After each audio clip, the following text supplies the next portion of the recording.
Welcome to High Examine. Today we're going to be taking a look at the Arctic and why the month of September is so important. This is us. We are drinking smoothies, watching our VR goggles as our friends look on, and overall just having a great time being monkeys on planet Earth. This guy has been not having such a great time. He was flying his airplane and his windscreen was destroyed by birds. And the funny part is that simultaneously to flying up his plane in the sky where he didn't belong, the sky is for birds only, he happened to be wearing an Angry Birds shirt. And he may have learned his lesson, but we certainly have not learned our lesson. Overall, we are emitting way too many greenhouse gas emissions. These include CO2, methane, nitrous oxide, and a host of other emissions. And overall, we are angering Mother Nature. And if we're not careful, we're going to turn her into an angry beast. And what this looks like when you anger her is this. The story starts in the Arctic. This is a satellite image of the Arctic sea ice, and the orange line around the perimeter is the average boundary for this time of the year, January 2020.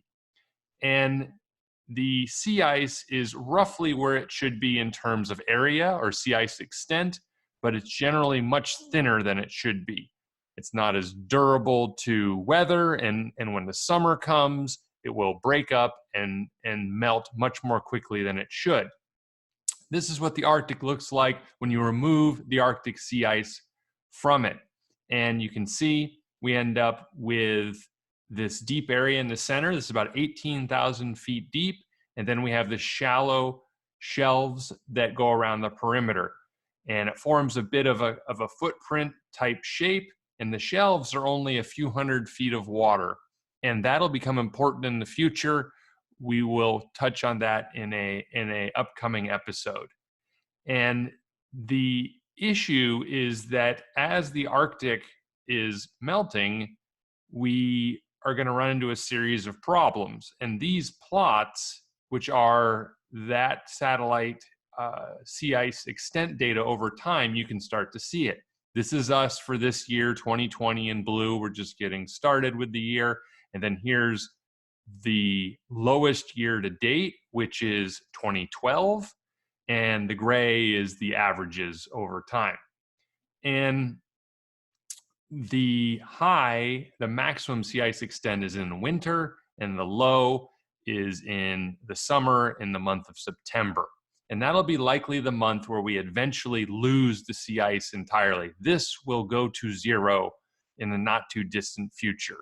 I don't know exactly when, but it's not too far away.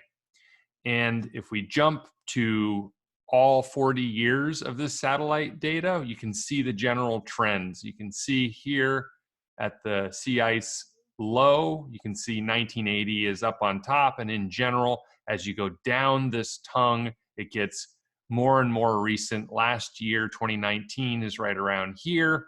And then, of course, 2012 is the absolute low. And eventually, we're going to hit zero.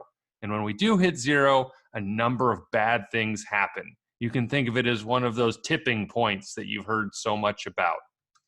And that will lead to a potential sad face. And for me, I watch this data very carefully around the month of September. As it approaches, I will look up things like Arctic sea ice in Google and take a look at the latest information to see where we are, in hopes of not getting the sad face and making it through another year without the Arctic sea ice completely melting out.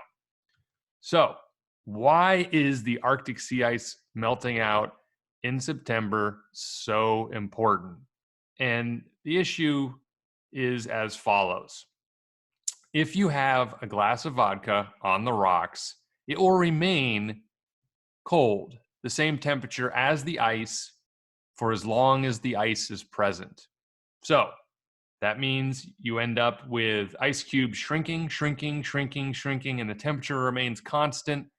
It's basically the temperature of your vodka matches that of the ice cubes, and as soon as those ice cubes melt, you get a spike in temperature, and that's what this is. That's this step upward. And if we're not careful, that's what will happen with the Arctic. As soon as that sea ice melts, you get a dramatic increase in temperature because the extra heat that is in the Arctic as a result of greenhouse gas emissions is no longer being absorbed by the sea ice.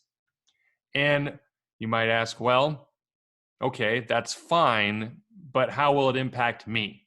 Say you're in the United States and you want to grow crops. You want to grow food to feed your family, and you need a reasonably stable climate to do so. The issue is that there are a series of convection cells. It starts at the equator, the air rises, and then some of it goes north and some of it goes south. And eventually it makes its way up to the North Pole and keeps Santa slightly warmer. The issue is that this is a heat engine, and the heat engine slows down when the Arctic gets warmer. So the engine is driven by the temperature difference between the equator and the Arctic. And you can think of it as a series of gears. It is handing off air between each one of these gears and slowly moving it up to the North Pole. So the story goes like this. You emit greenhouse gases, you melt out the Arctic sea ice, and as soon as it's completely melted out in the month of September, you'll see a dramatic rise in temperature in the Arctic, and that will lead to the jet stream slowing down. And now we'll take a look at why the jet stream slowing down is important. The jet stream is this purple part right here. It's a ribbon of air at 30,000 feet in the air. So it's about at the altitude of a jetliner. And the issue is when the temperature of the Arctic increases dramatically, like at the tipping point of melting out all the sea ice in the month of September, it will slow and it will oscillate. There's normally small oscillations in the jet stream, but large oscillations will become the norm. It'll make it hard for you to grow your crops in North America, which you can see right here outlined in white. So not only are we angering the birds, we are overall upsetting Mother Nature. And when we melt out that Arctic sea ice in the month of September, we are going to get the middle finger. It'll be a tipping point, and it'll represent an acceleration in the changes we experience.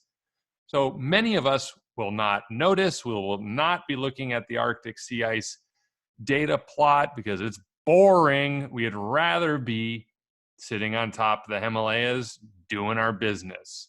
So that's all right. But we really should be spending our time trying to slow this down to buy us time to keep the sea ice intact as long as possible. In order to do that, we really need a hard reset. And that's what we're doing here at High Examine. We'll be taking a look in future episodes at the culture, at the economy, and at overall the various concepts around sustainability. And please join me. Thank you again for your time. Subscribe and click the bell.